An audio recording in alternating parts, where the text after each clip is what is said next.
The Princess of Wales died 24 years ago today after a car she was travelling in Paris crashed.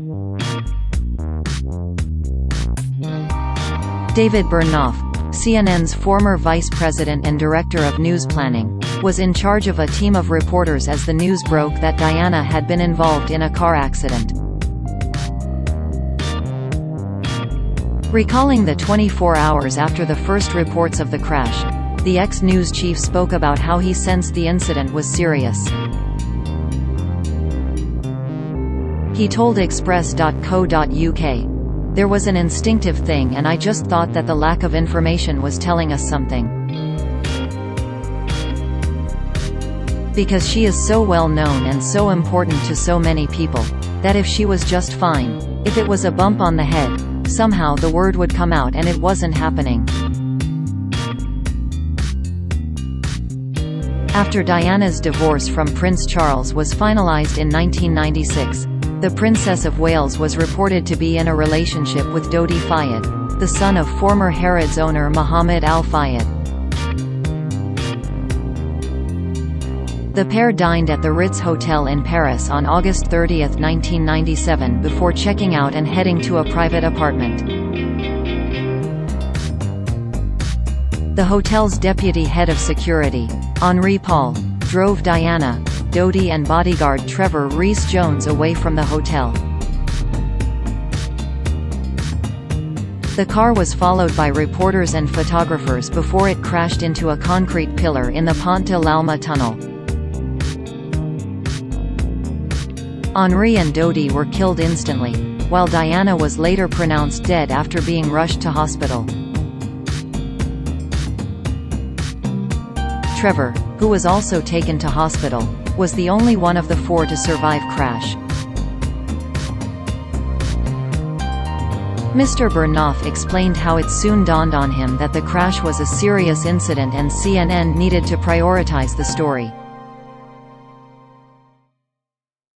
He added, "It was my feeling on the editorial side that because it was Diana, because certainly in the United States she was still one of the most followed personalities even though she was no longer what she had been in terms of the royal family, that it was at the very least an interesting story.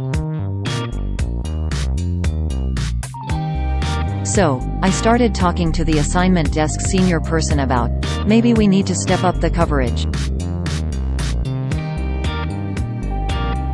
He was resistant to that, and as time went on, and I can't explain why, except it's just a news person's judgment, as we were not getting more detailed information over the next hour and 2 hours, it started to make me think that it was much more serious than not.